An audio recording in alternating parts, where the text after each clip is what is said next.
My husband is Matthew Will, and he worked for the state of California. He was a heavy equipment operator. And in 2007, he was fighting a fire, and he was in his bulldozer, and he was on the top of a mountain, and the dirt gave way, and his dozer rolled down the mountain, and he died of blunt force trauma to the head.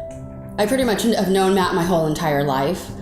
We grew up in the same community. He moved a couple of times and stuff, and I remember him from elementary school, and we ended up at the same high school, and we started dating when we were in high school. Let's see, we graduated in 1995, and then in 1997, we got married, and then we had Tristan, then we had Elsie very shortly after. In meeting with Dee Dee the first time, I felt like I not only got some insight into who she was and what was important to her, but I also really felt like I was already starting to know quite well who Matt was. They had spent so much of their life together, meeting as a very young couple back in high school and going through the transitions that many go through of eventually getting married and then starting to have children and then moving into a new home together.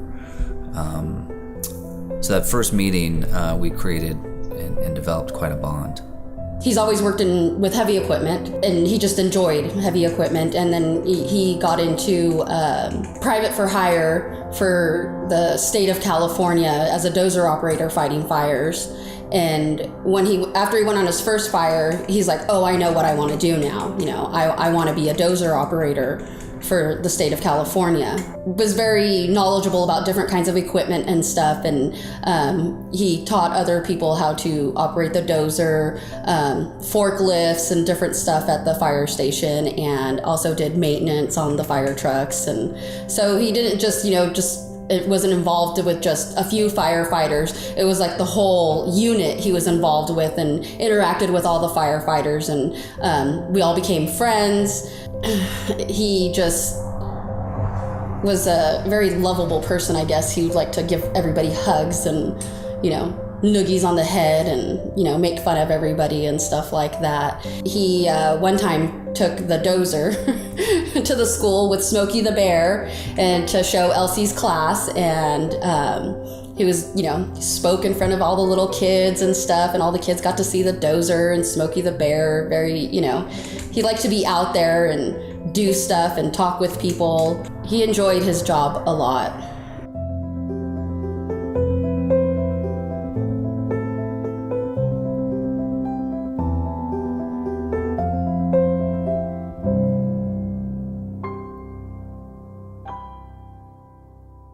That weekend when he had his accident, he was actually working overtime in Monterey.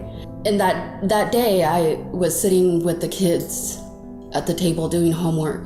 And for some reason I got up and I stood by the kitchen window and I saw two vehicles.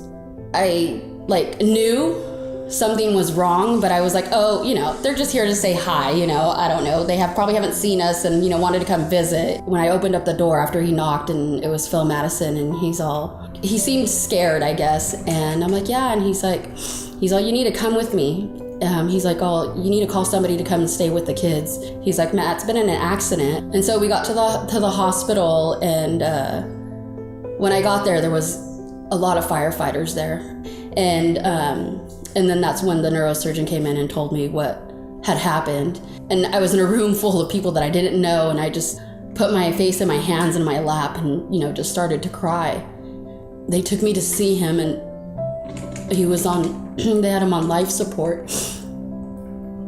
And I was just in shock. I just was like, oh my gosh. And it was unreal. And that was just, like I said, I was in shock and I was devastated. But the hardest part was, coming home and having to tell my two kids what had happened to their father. And so I did, and that's something you'll never forget. It's just their pain.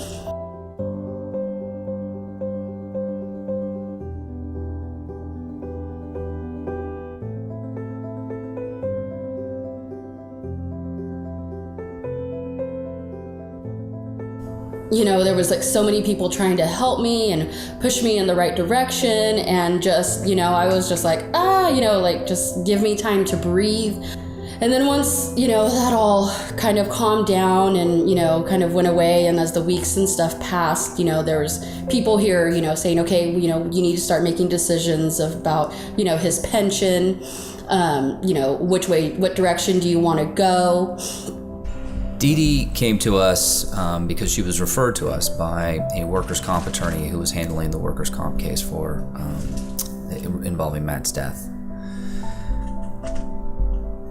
When the workers' comp attorney sent it to us, his belief was that there might be a case against Caterpillar, which was the maker of the bulldozer that Matt was driving at the time when the rollover happened. The model at the Veen firm is we take very few cases, and the cases that we do take, we work up extensively. And as a result, we tend to become very involved with our clients in their lives, finding out about who they are and what they like to do, how they spend their time. We tend to get quite close with our clients. We feel like that makes us better advocates for them, finding out what their needs are, what their hopes are from the result of the work that we do. Not everybody comes to us and simply is trying to look for somebody to compensate them for the losses they've suffered in a monetary way. In Dee Dee's case, it was a matter of trying to prevent future will families from happening. She wanted to make sure that other families where a family member worked for a fire department, be it CAL FIRE or somebody else, who was operating a bulldozer wasn't going to suffer the same fate that Matt had suffered. I don't really remember exactly like the dates and stuff, but, met with, several people from the Veen firm, and they started their investigation and looking into it. A couple of people came and met with me here to talk about, the process and everything. I was a little intimidated, I guess, just due to the fact that, lawyers and, I'm like, oh yeah, this is like way too much. I'm like, I don't even comprehend any of it, but everybody was really great and just, what I needed to know, they told me. The other stuff, they just handled themselves. And you don't have to worry about all the legality, all the, the lawyer stuff, because I'm not the lawyer. That's why we have lawyers. They take care of all of that, which I didn't know until, I had the Veen firm. When I first came to see Dee Dee, it was clear she still was struggling with the loss of Matt and all of the things that went with it. Managing the household, managing the finances, trying to be emotionally supportive for the kids. And I wanted her to feel like there was someone she could offload some of that angst and worry and concern onto, so that she could spend her time focused on the things that were really important for her right then, and that was really her kids. She also let me know that the bigger picture for her was that she really wanted to try to prevent this kind of thing from happening to other families. So that was important for me to know. For me, the Veen firm and Craig just fit with me. He meshed with us, and he knew what he was talking about, and I like that, and he just seemed very friendly and genuine. And we've handled at the Veen firm a great variety of cases involving heavy machinery, cases involving construction sites, cases involving people's homes, vehicle accidents, airplane accidents. Our skill is really in being able to figure out what's at the heart of the case. Our skill in this case, I think, came through in being able to identify that what we had here wasn't a bulldozer accident. It was an improperly designed occupant compartment or operator compartment. And I think that's something that other attorneys might have missed. So our strategy in this case was really twofold. One was to make sure the jury understood what an important issue this was. This was about the Will family, but it really was about much more than that. And the second was to make clear that the issue was about safety for occupants. When I looked at the case, it seemed to me that the problem was that Matt's ability for his head to possibly hit that flange was the problem. And further, if his head could hit that flange, it could also hit a number of other items inside that occupant compartment where he was operating the bulldozer. In making that determination, we then started to look and see what evidence was out there that would support restraining a bulldozer operator differently. And as it turns out, there are no manufacturers of bulldozers anywhere in the world currently who make a bulldozer with a 4-point restraint, which would hold somebody in their seat in the event of a rollover. All bulldozer manufacturers know that their bulldozers will roll over because they all have something called a ROPS, a rollover protective structure. You don't put a ROPS on something unless there's the possibility it's going to roll over. We went and looked at patents that were out there to see if anybody had tried to patent any of these ideas. And it turns out we found 2 patents. These 2 patents were held by one company. And that company was Caterpillar. And they'd never done anything about it. So then our question was, well, why didn't they do anything about it? And with the findings that the Veen firm and their investigators, found out that the seatbelt, the seat, in general and everything was not a secure place for a dozer operator. And it changed things because, a lot of Matt's friends are dozer operators, and also his father is a dozer operator as well. They started to change things because of this accident. They saw and, heard what Craig was doing and his research and all that stuff. And it made a difference because now they're aware of these faulty issues with, dozers and being on high mountains and whatever. This was a hard case. We were asking the jury in this case to make a determination about what was in the best interest for the community, for people who are risking their lives for others by fighting wildfires, and in particular, those folks who are working in bulldozers to fight fires. And we were asking them to tell corporations, be they American corporations or foreign corporations, that if you're going to make a bulldozer that's used here in the United States, it's your responsibility as somebody making money off of selling those bulldozers to make sure that the people who are operating them are safe. When the jury came back with a verdict in favor of the Wills, it was one of those moments where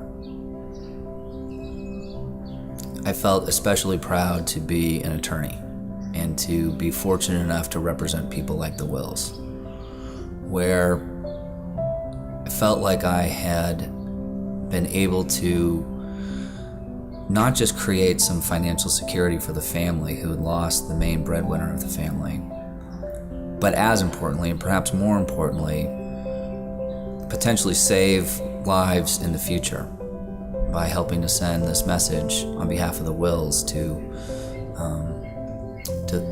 the bulldozer manufacturers. And I just wanted the jury to see what the lawyers and the investigators had found, what happened to Matt, why, he died. And in the end, they did. They saw that, if things would have been different in that dozer, he possibly could still be here. It wasn't about the money. It was about the things that were wrong with the dozer. And when they came back and said that, we won, it was sort of a relief, just because I knew that the trial was over. But still, it's not something that goes away. It's something that, that you carry with you every single second of your life.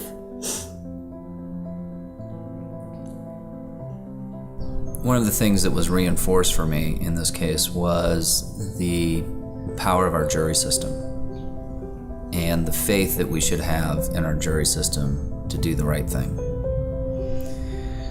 In this case, we had a circumstance where the jury could have walked away from the issue and could have said, look, nobody puts 4-point restraints in bulldozers. Why should we expect Caterpillar to do it? But they didn't. They took their responsibility as jurors seriously. They took their responsibility to speak on behalf of the community seriously, and they did the right thing.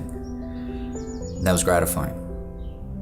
Helped reassure my faith in our system. I adore Craig. He's just a really nice person and a good person to talk to. He's very friendly. Yes, he's a friend of the family. Craig and the Veen firm are part of our family. So I think Dee Dee and Tristan and Elsie will always be a part of my life. I hope they will. We stay in contact with one another. Dee Dee keeps me updated on how the kids are doing, and they're doing great, which is nice to see. It's been a long, hard road for them, I know. But they've persevered. They're a strong family with great values. And I look forward to the future for them, for me with them, hopefully. Seeing Tristan graduate here in not too many years, and eventually seeing Elsie graduate, and hopefully both of them going on to college. I hope I'll continue to be a part of their lives. And like the Veen firm has been it's like a part of my life now. It's not, they've been with me for many years now. It's they don't just go away, or they're always there. They're just I guess if I just needed something, I just call them, and they keep me updated on everything. And it's nice that they're always a phone call away, and I feel very fortunate to have found the Veen firm. They've done a lot for me. They worked well with me. I worked well with them.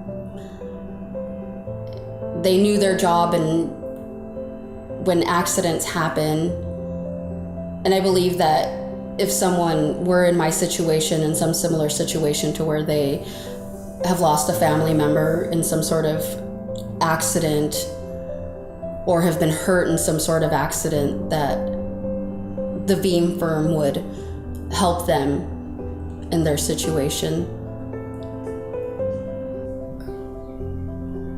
People, when I tell people what I do, and people who are close friends or family members that obviously know what I do, look at my life, they think, boy, you work a lot of hours, you work really hard, it must be a really tough job.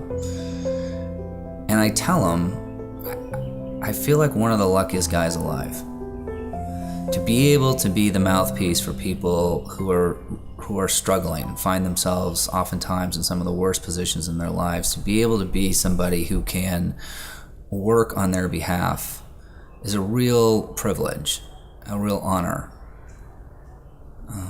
I feel really fortunate that the Wills picked the Veen firm, and picked me to be their mouthpiece in court. I feel really fortunate.